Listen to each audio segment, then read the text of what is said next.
بل هو قرآن مجيد في لوح محفوظ.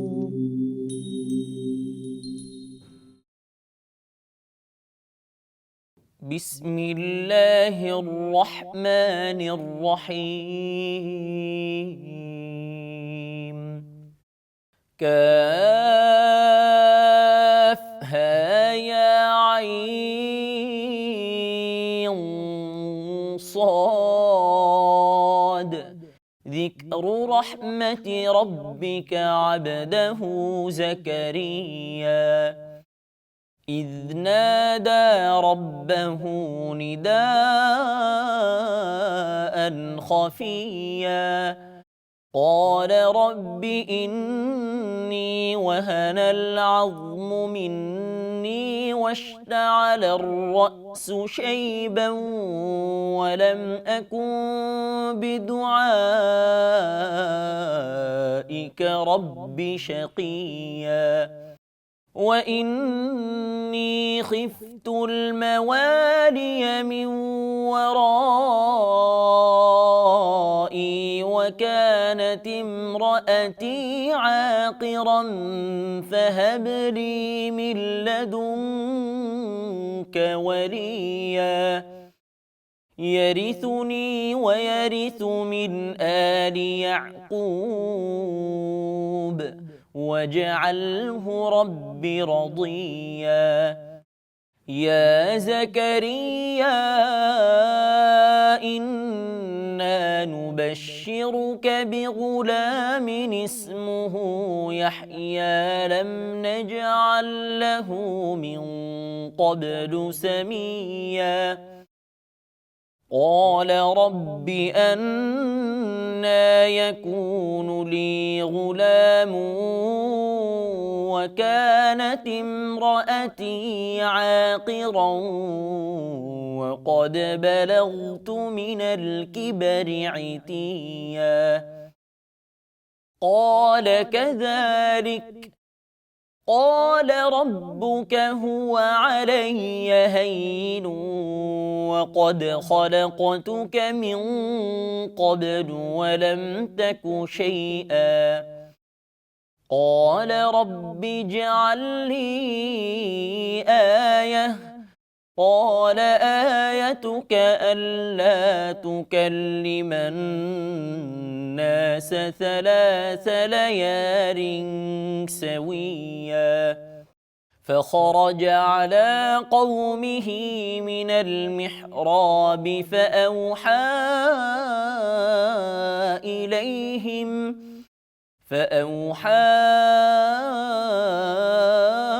إليهم أن سبحوا بكرة وعشيا يا يحيى خذ الكتاب بقوة وآتيناه الحكم صبيا وحنانا من لدنا وزكاه وكان تقيا وبرا بوالديه ولم يكن جبارا عصيا وسلام عليه يوم ولد ويوم يموت ويوم يبعث حيا صدق الله العظيم.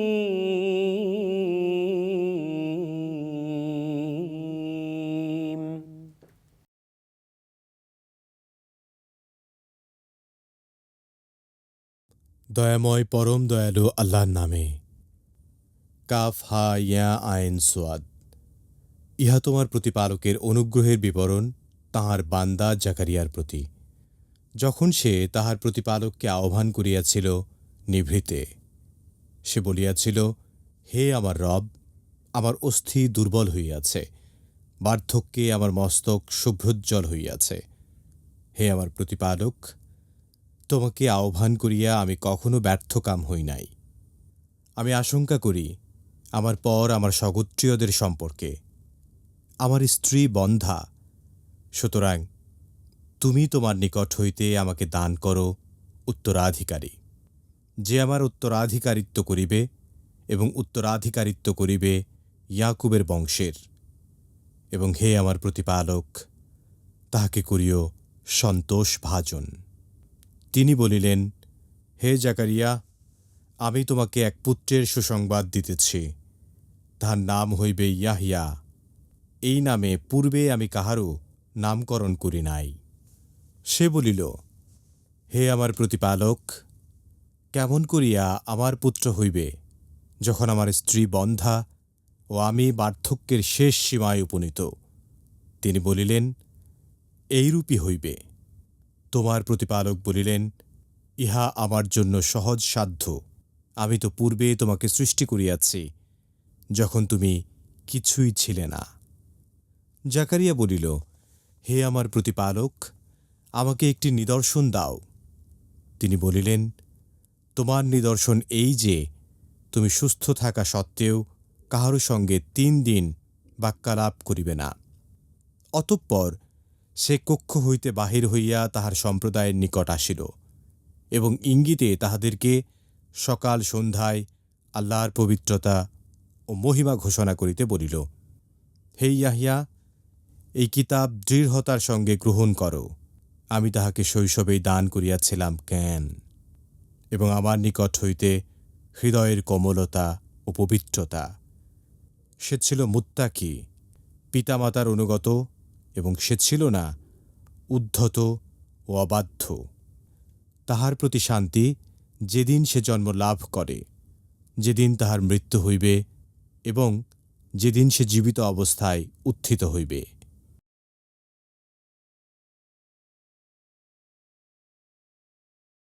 আলহামদুলিল্লাহ ওয়াহদা ওয়াসসালাতু ওয়াসসালামু আলা মান লা নাবিয়্যা বা'দা, আম্মা বা'দ। সুপ্রিয় দর্শক শ্রোতা, আসসালামু আলাইকুম ওয়া রাহমাতুল্লাহি ওয়া বারাকাতুহু। সময় সংগতের নিয়মিত অনুষ্ঠান লৌহে মাহফুজ থেকে আপনাদের সকলকে জানাচ্ছি আন্তরিক শুভেচ্ছা ও মোবারকবাদ। সুপ্রিয় শ্রোতা, আমরা এতক্ষণ পর্যন্ত পবিত্র কোরআনুল কারীমের সূরা মারিয়ামের 1 নম্বর আয়াত থেকে 15 নম্বর আয়াতের তেলাওয়াত শুনলাম তর্জমা। আসুন আমরা এই আয়াতে কারিমাগুলোর সংক্ষিপ্ত তাফসীর শুনি। আল্লাহ তাআলা আমাদের সকলকে কোরআনুল কারীম বুঝার তৌফিক দান করুন, আমিন। সুপ্রিয় শ্রোতা, আজ আমরা আলোচনা করেছি সূরা মরিয়ম সম্পর্কে, এবং এই সূরাটি আজকে প্রথম 15 আয়াত আমরা তাফসীর করব। সূরাটি পবিত্র কোরআনুল কারীমের 19তম সূরা, এবং এই সূরাটির নাম হলো মরিয়ম। এটি মক্কায় অবতীর্ণ সূরার মধ্যে অন্যতম একটি সূরা। এই সূরাটিতে 98টি আয়াত আছে এবং 6টি রুকু আছে। এই সূরাটির প্রেক্ষাপট সম্পর্কে আমরা যতটুকু জানি, মুহাম্মদ ইবনে ইসহাক তার সিরাত গ্রন্থ, তার মধ্যে উম্মে সালামার বরাতে বলেছেন যে যারা ইথিওপিয়াতে হিজরত করেছিল, সেই হিজরত করার জায়গাতে যে কোরআনুল কারীমের কোন জায়গাটি তেলাওয়াত হয়েছিল সেই সম্পর্কে আমরা ইমাম আহমদ এবং ইবনে মাসুদ থেকে যে হাদিস পেয়েছি, সেই হাদিসে স্পষ্ট রয়েছে যে জাফর ইবনে আবু তালিব নাজ্জাশী এবং তার সভাসদদের কাছে সূরা মারিয়ামের প্রথম দিকের কয়েকটি আয়াত তেলাওয়াত করে শুনিয়েছিলেন। তার মানে কত বড় গুরুত্বপূর্ণ একটি সূরা হলে যে সূরাটির শুরুর কিছু অংশ ওই নাজ্জাশী বাদশাহ নাজ্জাশীকে তিনি তেলাওয়াত করে শুনিয়েছিলেন, এটা হলো তার সবচেয়ে বড় গুরুত্বপূর্ণ দিক। সুপ্রিয় শ্রোতা, আমরা সূরাটির প্রথম যে আয়াতটি সেটি হলো কাফ হা ইয়া আইন সোয়াদ, এটা হরফে মুকাত্তাত। আমরা জানি যে হরফে মুকাত্তাতের ব্যাখ্যা বিশ্লেষণ আল্লাহ রাব্বুল আলামিন ছাড়া কেউ জানে না। সুতরাং আমরা এটার আর কোনো ব্যাখ্যা করছি না, বরং আল্লাহ রাব্বুল আলামিনের এই কোরআনুল কারীম তিনি তার প্রিয় হাবিব মুহাম্মদ রাসূলুল্লাহ সাল্লাল্লাহু আলাইহি ওয়াসাল্লামের কাছে জিবরাইলের মাধ্যমে পাঠিয়েছেন, আমরা এটাই ধরে নিচ্ছি। সুপ্রিয় শ্রোতা, 2 নম্বর আয়াতে আল্লাহ তাআলা বলেন, যিকরু রাহমাতি রাব্বিকা আবদাহু জাকারিয়া। এটা তোমার রবের অনুগ্রহের বিবরণ তার দাস বা গোলাম জাকারিয়ার প্রতি। হযরত জাকারিয়া আলাইহিস সালাতু ওয়াসসালামের প্রতি আল্লাহ রাব্বুল আলামিন যে অনুগ্রহ করেছেন, সেই অনুগ্রহর কথাই কিন্তু এখানে বর্ণিত হচ্ছে, এবং সেটা দিয়েই তিনি শুরু করেছেন যে এখানে যা কিছু আলোচনা হচ্ছে এই আলোচনাগুলো জাকারিয়া আলাইহিস সালাতু ওয়াসসালাম সম্পর্কে। কারণ হযরত জাকারিয়া আলাইহিস সালাতু ওয়াসসালাম তিনি বৃদ্ধ বয়সেও সন্তান না পাওয়ার কারণে আল্লাহর কাছে ফরিয়াদ করেছিলেন, একটি পুত্র সন্তানের জন্য প্রার্থনা করেছিলেন। সেই প্রার্থনা কিভাবে মঞ্জুর হলো সেই বিষয়গুলো নিয়ে আমরা এখানে আলোচনা করছি। 3 নম্বর আয়াত আল্লাহ তাআলা বলেন, ইয নাদা রাব্বাহু নিদাআন খাফিয়্যা। যখন সে তার রবকে আহ্বান করেছিল নিভৃতে, তার মানে হজরত জাকারিয়া আলাইহিস সালাতু ওয়াসসালাম নীরবে নিভৃতে আল্লাহর ইবাদত করতেন এবং আল্লাহর কাছে কেঁদে কেটে বলতেন, হে আল্লাহ, তুমি আমার জন্য একটা উপায় স্থির করো। এবং কি করতে বলেছেন তিনি গোপনে নিভৃতে? সেটা হলো এই, ক্বালা রব্বি ইন্নী ওয়াহানাল আযমু মিন্নী ওয়াসতাআলা রাসু শাইবা ওয়া লাম আকুম বিদুআইকা রব্বি শাকিয়া। তিনি প্রার্থনাটা করেছিলেন যখন সে তার রবকে আহ্বান করেছিল নিভৃতে এবং বলেছিল, হে আমার রব, আমার অস্থি বা আমার হাড়গুলো দুর্বল হয়ে পড়েছে এবং বার্ধক্য আমার মাথার চুলগুলোকে সাদা করে দিয়েছে। হে আমার রব, আপনাকে আহ্বান করে আমি কখনো ব্যর্থ হইনি। তিনি প্রথমেই তার নিজের আজিজি এনকেসারি প্রকাশ করলেন এবং বললেন যে আমার হাড়গুলো দুর্বল হয়ে গেছে, কারণ আমার অনেক বয়স হয়েছে। শুধু তাই নয়, আমার মাথার চুলগুলো পর্যন্ত পেকে গেছে, সাদা শুভ্র হয়ে গেছে। কিন্তু আমি যখনই আপনাকে ডেকেছি তখনই আপনি আমার ডাকে সাড়া দিয়েছেন। আমি আশা করি আজকেও আপনি আমার ডাকে সাড়া দিবেন, আমাকে বঞ্চিত করবেন না। কারণ ওয়ালাম আকুম বিদুআইকা রব্বি শাকিয়া, কারণ আমি আপনাকে কখনো আহ্বান করে ব্যর্থ হইনি, এই আশাটুকু আমার মধ্যে আছে। ৫ নম্বর আয়াতে আল্লাহ তাআলা বলেন, ওয়াইন্নী খিফতুল মাওয়ারিয়া মিন ওয়ারাই ওয়া কানাত ইমরাতি আকরা ফাহাবলি মিন লাদুনকা ওয়ালিয়্যা। তিনি তার আবেদন এবং নিবেদনের মধ্যে আল্লাহ রাব্বুল আলামিনকে বললেন যে আমি আশঙ্কা করি আমার পর আমার স্বগোত্রের লোকেরা দিন ধ্বংস করে দিবে। তার মানে আমি যাদের কাছে দিন রেখে যাচ্ছি এরা দিনকে ধ্বংস করবে, বিকৃত করবে, তারা অন্য পথে চলে যাবে, শয়তানের প্ররোচনায় পড়ে যাবে। শুধু তাই নয়, আমার স্ত্রীও বন্ধা, কারণ তার কোনো সন্তানাদি না হওয়ার কারণে তিনিও কোনো ওয়ারিস বা উত্তরাধিকার রেখে যেতে পারেননি। সুতরাং আপনি আমার তরফ হতে আমাকে একটা উত্তরাধিকার দান করুন। তার মানে আল্লাহর কাছে ফরিয়াদ করে বললেন, হে আল্লাহ, আপনি আমাকে একটা পুত্র সন্তান দান করুন। ৬ নম্বর আয়াত আল্লাহ তাআলা বলেন, ইয়ারিসুনি ওয়া ইয়ারিসু মিন আলি ইয়াকুব ওয়াজআলাহু রব্বি রাদিয়া। বলেন যে উত্তরাধিকার আপনি আমাকে দিবেন সেটা হবে আমার, এবং উত্তরাধিকারিত্ব পাবে ইয়াকুবের বংশের। কারণ যদি কোনো বংশ আমি রেখে যেতে পারি তাহলে তারা এই দিন ধর্মকে লালন করবে এবং ইয়াকুবের ধর্মকে তারা বাস্তবায়ন করবে, এই আশাটুকু আমার মধ্যে আছে। এবং হে আমার রব, তাকে করুন সন্তোষভাজন। তার মানে তাকে যেন মানুষ ভালোবাসে, আদর করে, সোহাগ করে এবং তার কথাগুলো মানুষ মনোযোগ সহকারে শুনে, আপনি সেই ব্যবস্থা করে দিন। এমনিভাবে হযরত জাকারিয়া আলাইহিস সালাতু ওয়াসসালাম আল্লাহ রাব্বুল আলামিনের কাছে একটি পুত্র সন্তানের জন্য ফরিয়াদ করেছিলেন এবং সেভাবেই আল্লাহ তাআলা তার এই প্রার্থনা কবুল করেছেন। ৭ নম্বর আয়াতে আল্লাহ তাআলা বলেন, ইয়া জাকারিয়া ইন্না নুবাশশিরুকা বিগুলামিন ইসমুহু ইয়াহইয়া লাম নাজআল লাহু মিন ক্বাবলু সামিয়্যা। যখন এভাবে হযরত জাকারিয়া আলাইহিস সালাতু ওয়াসসালাম আল্লাহর কাছে বিনীতভাবে ফরিয়াদ করলেন, তখন আল্লাহ বললেন, হে জাকারিয়া, আমি তোমাকে এক পুত্রের সুসংবাদ দিচ্ছি। তার মানে আল্লাহ তার ফরিয়াদ কবুল করলেন এবং একটা পুত্র সন্তান দিবেন বর্মে তাকে একটা সুসংবাদ দিলেন এবং নামটাও ঠিক করে দিলেন। আল্লাহ রাব্বুল আলামিন বলেন যে তার নাম হবে ইয়াহইয়া। এই নামে আমি পূর্বে কারো নামকরণ করিনি। তার মানে তোমার ছেলের নামেই শুধু ইয়াহইয়া রেখেছি, ইতিপূর্বে আমি কাকে এই নামটি দেইনি। সুতরাং তোমার ঘরে যে সন্তানটি জন্মগ্রহণ করবে তুমি তার নাম ইয়াহইয়া রাখবে। আমরা কোরআনুল কারীমের বিভিন্ন জায়গাতে এই সম্পর্কে আরও দেখেছি, যেমন সূরা আল ইমরানের ৩৮ এবং ৩৯ নম্বর আয়াতেও আল্লাহ তাআলা এই সম্পর্কে বলেছেন, হুনালিকা দাআ জাকারিয়া রব্বাহু ক্বালা রব্বি হাবলি মিন লাদুনকা যুররিয়াতান তাইয়্যিবা ইন্নাকা সামিউদ দুআ ফানাদাতুহুল মালায়েকাতু ওয়া হুয়া কাইমুন ইউসাল্লি ফিল মিহরাব আন্নাল্লাহা ইউবাশশিরুকা বিয়াহইয়া মুসাদ্দিকান বিকালিমাতিন মিনাল্লাহ ওয়া সাইয়্যিদান ওয়া হাসূরান ওয়া নাবিয়্যাম মিনাস সালিহিন। অর্থাৎ তখন জাকারিয়া তার রবের নিকট প্রার্থনা করছিল, সে বলেছিল, হে আমার রব, আমাকে আপনার নিকট হতে পবিত্র সন্তান দান করুন, নিশ্চয়ই আপনি প্রার্থনা শ্রবণকারী। অতঃপর যখন সে মেহরাবের মধ্যে দাঁড়িয়ে প্রার্থনা করছিল তখন ফেরেশতাগণ তাকে সম্বোধন করে বলছিল, নিশ্চয়ই আল্লাহ তোমাকে ইয়াহইয়া সম্বন্ধে সুসংবাদ দিচ্ছেন। তার অবস্থা এই হবে যে সে আল্লাহর একজন বাক্যের সত্যতা প্রকাশকারী হবে, নেতা হবে, স্বীয় প্রবৃত্তিকে দমনকারী হবে এবং সৎ কর্মশীলদের মধ্যে নবী হিসেবে তিনি আসবেন। এই সম্পর্কে সূরা আল ইমরানে আল্লাহ তাআলা ৩৮ এবং ৩৯ নম্বর আয়াতে ব্যাপক আলোচনা করেছেন। সুপ্রিয় শ্রোতা, ৮ নম্বর আয়াতে আল্লাহ তাআলা বলেন, ক্বালা রব্বি আন্না ইয়াকুলু লি গুলামুন ওয়া কানাত ইমরাতি আকির ওয়া কাদ বালাগতু মিনাল কিবারি ইতিয়া। আল্লাহ রাব্বুল আলামিনের কাছে যখন এই সুসংবাদ শুনলেন এবং ছেলের নামটাও শুনলেন, তখন হযরত জাকারিয়া আলাইহিস সালাতু ওয়াসসালাম বললেন, হে আল্লাহ, হে আমার রব, কেমন করে আমার পুত্র সন্তান হবে যখন আমার স্ত্রী বন্ধা এবং আমি বার্ধক্যের শেষ সীমায় পৌঁছে গেছি। তার মানে আমার স্ত্রী বন্ধা, তার কোনো সন্তানাদি হয় নাই, আমি নিজেও বার্ধক্যে উপনীত হয়েছি, তুমি যে আমাকে পুত্র সন্তানের সুসংবাদ দিচ্ছ, এটা কেমন করে সম্ভব? এটা কি আদৌ সম্ভব? এটি কি হতে পারে?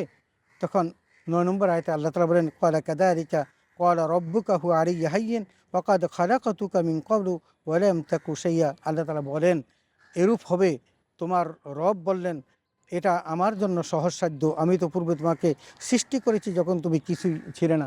আল্লাহ রাব্বুল আলামিন তাকে অভয় দিয়ে বললেন, হে জাকারিয়া, তোমার কাছে বিশ্বাস হয় না তাই না? কিন্তু তুমি কি জানো যে তোমাকে যে আমি সৃষ্টি করেছি, তোমাকে তো আমি সৃষ্টি করার পূর্বে তুমি আর কোনো অস্তিত্ব ছিল না। আমি তো আদমকে সৃষ্টি করেছি, তার বাবা মা কিছুই ছিল না।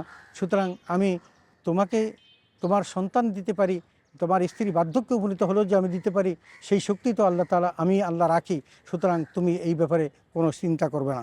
10 নম্বর আয়াতে আল্লাহ তাআলা বলেন, ক্বালা রব্বি জাআললি আয়াতান ক্বালা আয়াতুকা আল্লা তুকাল্লিমান নাসা সালাসা লায়ালিন সাওয়্যা। অতঃপর হযরত জাকারিয়া আলাইহিস সালাতু ওয়াস সালাম আল্লাহর কাছে ফরিয়াদ করলেন, হে রব্বুল আলামিন, আমার যে সন্তান হবে এই জন্য তুমি আমাকে এমন একটা নিদর্শন দাও যে নিদর্শন দিয়েই আমি বুঝতে পারবো যে সত্যি আমি সন্তান পেতে যাচ্ছি।